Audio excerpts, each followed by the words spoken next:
Quando a vida fica difícil, o trabalho fica mais árduo. E não é de admirar que estamos todos cansados. Família, trabalho, igreja. Toda vez que descansamos, alguém está precisando de mais alguma coisa. Damos o nosso melhor para fazer mais e fazer agora, seja cedo ou seja tarde, e aí ficamos desgastados. Mas na hora que pensamos que não tem mais jeito, a graça diz: pode descansar agora. Jesus já fez tudo por você. Eu sou Max Lucado e eu convido a se acomodar e considerar a melhor ideia de Deus. A graça. Mais do que merecemos, maior que imaginamos. E isso é tudo o que precisamos.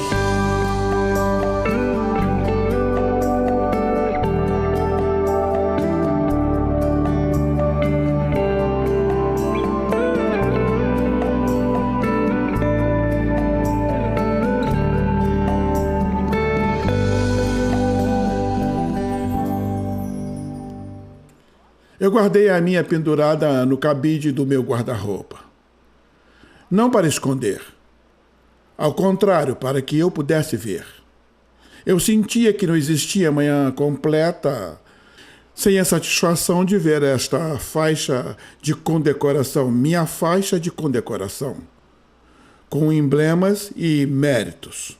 Se você já foi um escoteiro, você provavelmente sabe como eu me senti como escoteiro, orgulhoso dos meus emblemas de méritos. E eu sempre quis ter um desses. Cada emblema era uma missão. Uma missão muito bem cumprida. Algo que eu conquistei como remo na travessia do lago para ganhar um emblema de canoagem, emblema de natação, emblema de trabalho com madeiras, ou poderia ser algo como um jogo de futebol. E aí eu pergunto a vocês uma coisa. Poderia haver algo mais satisfatório do que ganhar emblemas de méritos? Bem, sim, mostrar os emblemas. E era o que eu fazia todas as quintas de manhã. Esse era o dia em que todos os meninos e meninas estavam autorizados a usarem os seus uniformes na escola. E eu usava o meu e andava orgulhosamente pela escola, fazendo hora como se fosse parte da família real. Eu sabia que todas as meninas queriam alcançar e tocar a minha faixa de condecoração de emblemas de méritos. E naquele momento eu me sentia o cara, completamente realizado. Você sabe o que eu gostava mais desse sistema? Era organizado e era limpo. Faça isso e tome isso. Faça esse serviço e receba esta recompensa. Aqui estão as regras e aqui os resultados. Era muito organizado. E eu sempre gostei das coisas certas e muito organizadas. Eu gosto de organização. Organização. E agora, no meu caso, ao mesmo tempo em que eu ganhava emblemas de méritos, eu comecei a explorar toda essa ideia chamada de cristianismo. Toda essa ideia chamada fé. Tudo isso chamado céu, o Senhor Jesus Cristo. Ao mesmo tempo que eu conquistava emblemas de méritos, eu comecei a ler a Bíblia. E eu cheguei a esta conclusão. O sistema de emblemas de méritos funciona muito bem nos escoteiros. Deus deve ter criado isso. Então Deus deve ter um sistema de emblemas de méritos também. Eu estou certo ou estou errado? Se o escoteirismo te dá recompensas em fazer o bem, certamente Deus dará a você recompensas porque você fez o bem. E um bom cristão é uma pessoa que faz muitas coisas boas, e então somos salvos de acordo com aquilo que nós fazemos. E comecei a achar que era uma forma certa de se pensar. Isso fazia sentido para mim. Para ser um bom cristão, assim como um bom escoteiro, significava acumular mais emblemas de méritos espirituais, o quanto mais eu pudesse fazer.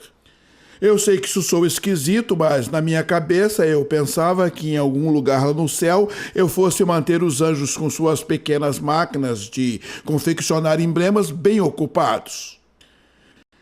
Emblemas porque está lendo a Bíblia. Temos que dar um desses para Max Lucado porque ele está lendo a sua Bíblia todas as manhãs. Emblemas de mérito por estar memorizando a Bíblia. Olha aquilo lá embaixo. Não podemos fazer emblemas suficientes para este menininho. Aqui está um emblema de mérito pelas missões do mundo. Lucado quer ir agora para outra viagem missionária. Em minha cabeça acumulava todos esses emblemas. E eu sonhava que um dia eu iria subir aos céus e todos os anjos viriam até mim com todos os meus emblemas de méritos espirituais numa faixa de condecoração e colocariam em mim e falariam algo como: nós podemos te ajudar aqui no céu, você ganhou sua entrada aqui. Eu sei o que você está pensando. Você foi pelo caminho errado com isso, Max. Porque o cristianismo não é o que você faz. Cristianismo é exatamente sobre o que Jesus fez por você. Veja você como que eu fiquei confuso. Veja você como foi que eu saí da trilha. Isso já aconteceu com você? Você já se pegou imaginando que quanto mais eu faço, mais eu sou salvo? E quanto mais eu realizo, mais ainda eu ganho o favor de Deus? Ele passa a me amar mais? Você sabe quais são as consequências desta linha de pensamento? E aí vai o número 1, confusão. Número 2, exaustão. Número 1 é confusão porque a verdade é o oposto do escoteirismo. Não existe manual que diz que Deus vai me salvar e me ama de acordo com aquilo que eu faço. Não existe manual que diga que se eu fizer isso, ele fará aquilo. Certo? Se eu escovo meus dentes todas as manhãs, então ele confirmará que terei 5 dias no céu. Não existe nenhum sistema de troca, então você se pergunta: eu tenho feito o suficiente? Eu tenho feito o suficiente no final do dia? Eu tenho feito o suficiente? E isso me deixa confuso. E esta confusão me leva a um senso de arrogância ou um senso de inferioridade. Arrogância porque é assim que eu me sinto seguro, olho para você e digo que tenho feito mais do que você, então eu sou melhor, e isso cria arrogância, que cria orgulho, que não é um fruto do espírito. Ou crescimento da inferioridade, que eu nunca farei mais do que ela faz, eu nunca serei realizado mais do que ela é. E isso nos causa insegurança. Vocês entendem o que eu estou falando? Quando eu era jovem, eu fui procurar um pastor. Eu fui procurar um pastor e disse que não estava certo da minha salvação. Eu disse: eu faço muitas coisas, mas o que eu preciso fazer mais? A resposta dele não foi a melhor que eu esperava. Ele basicamente disse: então continue fazendo. Faça mais.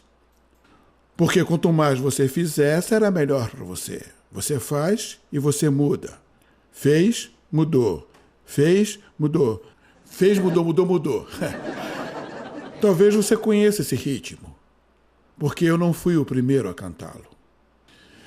Vejam que todas as religiões na história da raça humana criaram um outro sistema. Um sistema que diz: vamos fazer isto e esperar que chamemos a atenção de Deus. Vamos construir esse templo e esperar que chamemos a atenção de Deus. Vamos ofertar sacrifícios e esperar que chamemos a atenção de Deus. Vamos ir a Meca e esperar que chamemos a atenção de Deus. Vamos orar o terço e esperar que chamemos a atenção de Deus. Vamos orar 5 vezes ao dia e chamaremos a atenção de Deus. Todas as religiões dizem que as domas da história têm sido um esforço para chamar a atenção de Deus e sucessivamente ganhar o seu favor. Mas o resultado é confusão. É confusão. Porque você pensa que precisa disso para chamar a atenção de Deus. Mas na realidade você não precisa disso. Você vai ficar muito confuso. E aí começam as brigas, a arrogância, a inferioridade e, por último, a exaustão. A exaustão. Porque se você não sabe o quanto você tem que fazer para chamar a atenção de Deus, então você continua fazendo e fazendo e fazendo e fazendo. Nos tornamos como aqueles escravos do Egito Antigo, os escravos hebreus que foram avisados para construir aquelas pirâmides. E os egípcios disseram-lhes que não eram para usar palhas. Eles tiveram que trabalhar árduo e mais árduo e mais árduo. Por isso, as pessoas mais sobrecarregadas na face da terra são as pessoas mais religiosas. Porque elas pensam que precisam fazer somente mais um pouquinho, somente mais um pouquinho, somente mais um pouquinho. E o que é que Deus tem a dizer sobre isso? Qual é a resposta de Deus sobre o sistema de emblemas de méritos de salvação? Bem, você sabe o que ele diz? Ele diz, joga fora esses méritos. Nós não somos salvos pelos nossos méritos. Nós somos salvos por sua graça. Por sua graça. Existe um versículo clássico na Bíblia que nos ensina isto, e está em Efésios capítulo 2 e versículo 8. Paulo diz, porque pela graça sois salvos, por meio da fé. E isso não vem de vós, é dom de Deus.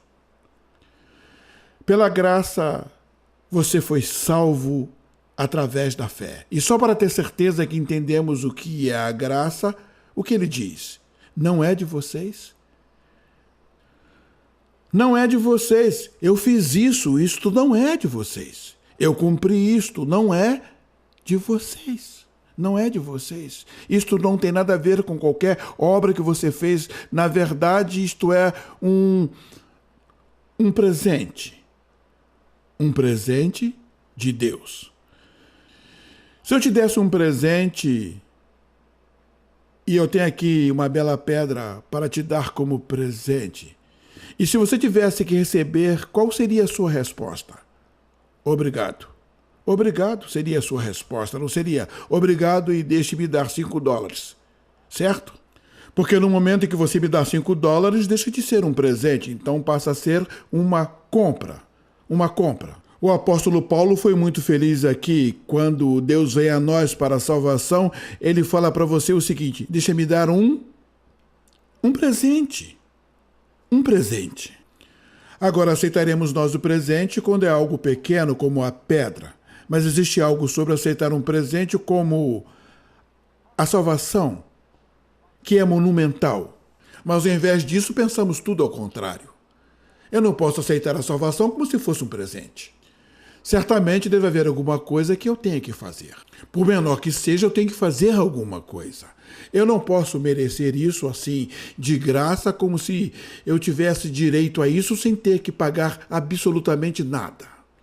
Isto é um presente de Deus, um presente de anos, de alguém que trabalhou para lhe dar tão somente o presente da salvação, certo? Vamos definir isso. Tem que ser a obra de Deus. Isto tem que vir através de Deus. E para que isso se torne um presente, a nossa contribuição, então, é zero. Nada. Nadinha. Zero. Fé, simplesmente fé. E graça. Temos que simplesmente aceitar o que a graça nos oferece. E novamente repetindo, isso separa imediatamente a promessa cristã de todas as outras religiões do mundo. De todas as outras religiões do mundo. Todas as ideologias ou filosofias, ou entendimentos, ou curiosidades, ou estudo de Deus que diz, você faz isso, e talvez Deus te responda. Mas o cristianismo é o oposto de tudo isso. O cristianismo diz, Deus já veio para você e ele já fez tudo. E podemos afirmar com certeza que ele já fez tudo que era necessário para poder salvar você. Isto é um presente dos céus. É a graça. E o seu chamado não é para ganhar e simplesmente aceitar. E isso muda tudo. De uma hora para outra, eu me torno uma pessoa que procura a afeição de Deus para uma pessoa que permanece com toda a confiança em Deus. Isso me faz mudar de ser uma pessoa que faz a obra de Deus esperando que Ele me veja, para ser uma pessoa que faz boas coisas porque Deus já tem me visto. Agora pense nisso por um momento. Alguns de vocês já fizeram coisas maravilhosas. liderar os estudos bíblicos, você ajuda os pobres, você vai até os doentes, você tem ministrado para os abandonados, você tem feito maravilhas. Mas a sua melhor obra nunca chegará à altura da obra já consumada por nosso Senhor Jesus Cristo na cruz. Parabéns pelas suas obras. Deus o abençoe pelas suas boas obras. E que Deus use essas obras, mas não pense por um segundo que essas boas obras vão fazer com que você continue salvo depois que as tenha feito. Muito pelo contrário. Fazer e ser salvo não é graça, certo? Isto não é graça. Veja você a importância de nós entendermos que nós realmente não temos nada, que nós não temos a capacidade para dar a Deus alguma coisa que Ele precise. A verdade é que nós entendemos a graça quando nós entendemos que somos pecadores. Entendemos a graça quando entendemos no mais profundo do nosso coração que somos pecadores. Nós nascemos com esta natureza de rebeldia. Existe algo dentro de nós, uma propensão para se rebelar. Minha esposa, Diana Lohan, e eu temos 3 filhos. E eu me lembro quando nossa primeira filha, a Jenna, nasceu. Oh Deus, nós nos conscientizamos que o mundo mudou. Ela era um bebê perfeito, ela deu início a um novo modelo de beleza e de fofura. Ela merecia ser carregada em um travesseiro. Ela merecia uma carona em uma carruagem. Eu via suas fotos em uma revista de bebês e dei permissão para que eles fizessem a capa. E ninguém fez nada. Mas quando Jenna começou a crescer, nós começamos a reconsiderar a sua nobreza. Ela começou a agir mais como o lado da família de sua mãe. E nas raras ocasiões nós começamos a perceber. Ela não é mais a nossa pequena anjinho, a nossa pequena princesa. Em algum lugar ela aprendeu a dizer não.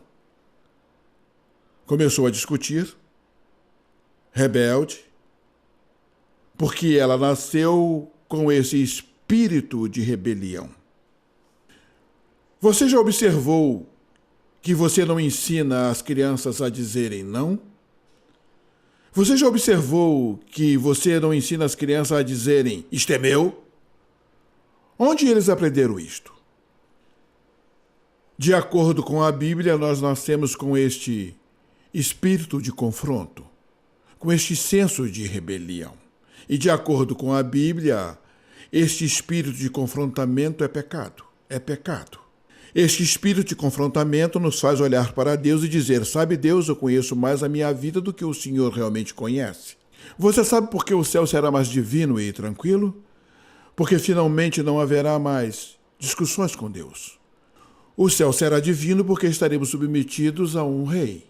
Porém agora nós vivemos em um reino em que todos querem ser um rei ou uma rainha, certo? Você quer dirigir sua vida, eu quero dirigir minha vida, e daqui a pouco vai querer dirigir a vida um do outro também. Vai ser um caos isso.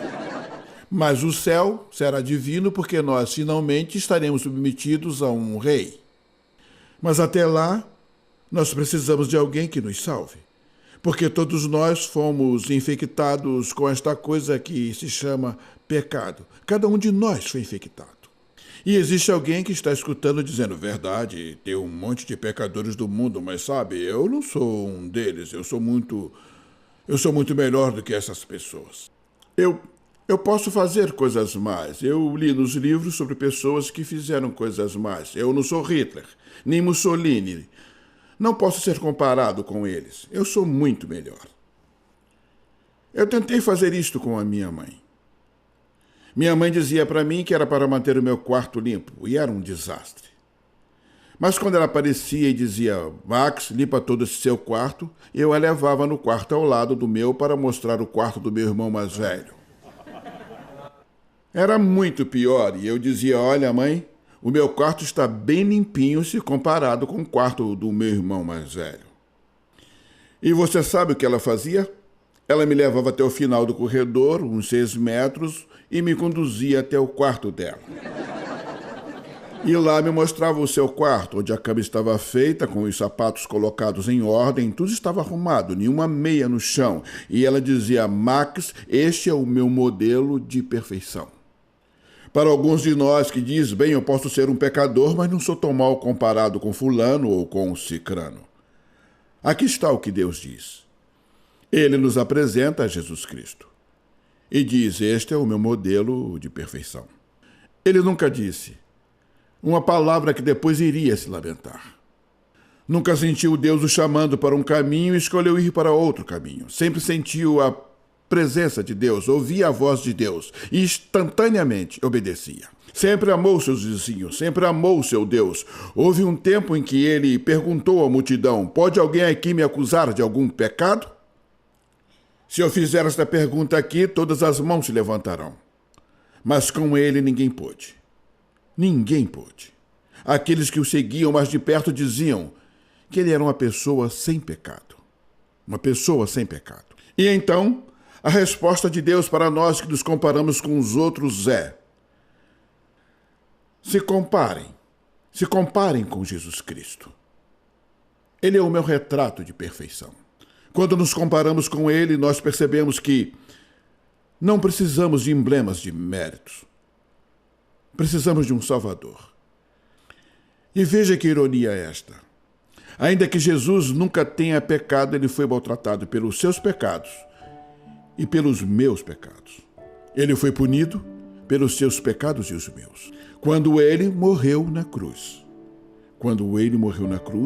Ele morreu não porque tinha pecados, mas ele carregou os seus pecados e carregou os meus pecados para a cruz. E quando ele estava na cruz, Deus o tratou como se ele fosse um pecador. Deus tratou Jesus como um pecador.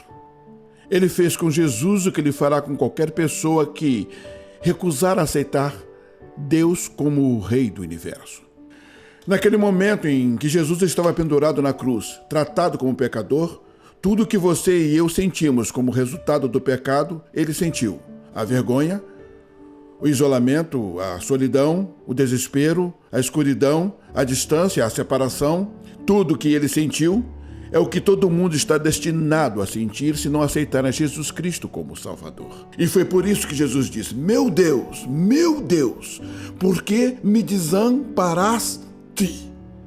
Por que me desamparaste? Esta palavra desamparar significa separação, distância, abandono. Ele sentiu nele mesmo um senso de abandono, porque um Deus santo não pode estar onde o pecado está. E naquele momento os pecados estavam sobre o seu filho. Jesus sentiu-se castigado naquele momento de separação. E por quê? Para que você não passe por isso. Para que eu não passe por isso. A Bíblia diz que Deus o fez sem pecado para se fazer pecador por nós. Para que nele pudéssemos nos tornar justos diante de Deus. Então Deus responde a alguns de nós que tentou o sistema religioso de emblemas de méritos. Ei, coloca esses emblemas de méritos no armário, onde eles pertencem.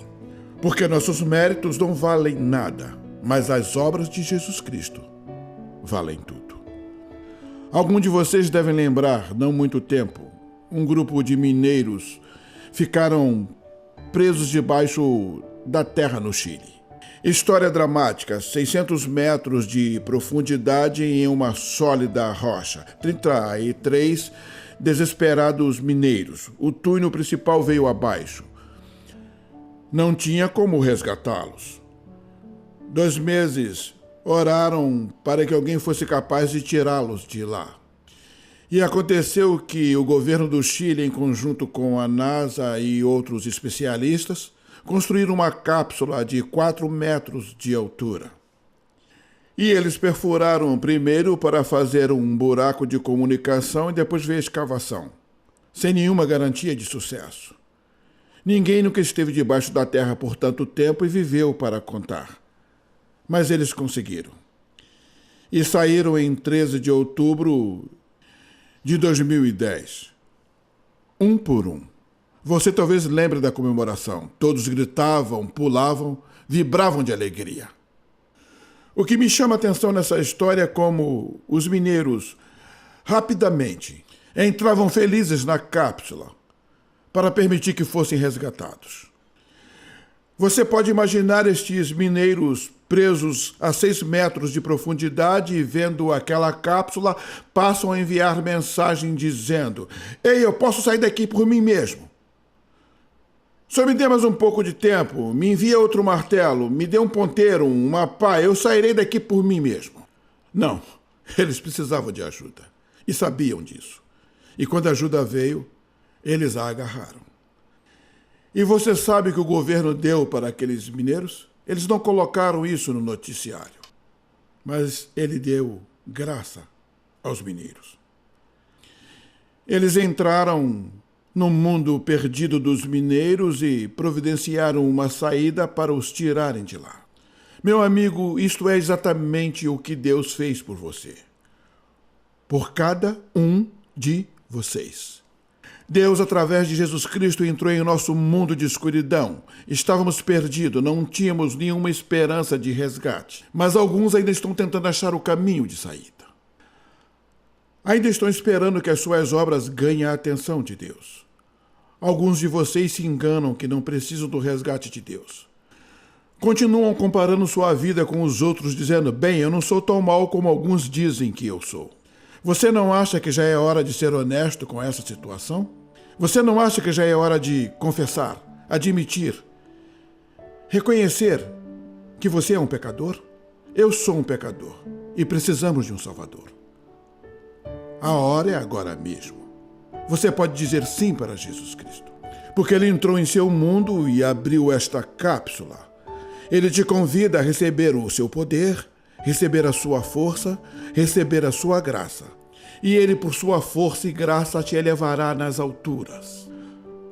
Tudo o que você precisa fazer é aceitar o presente, dizendo sim para Ele.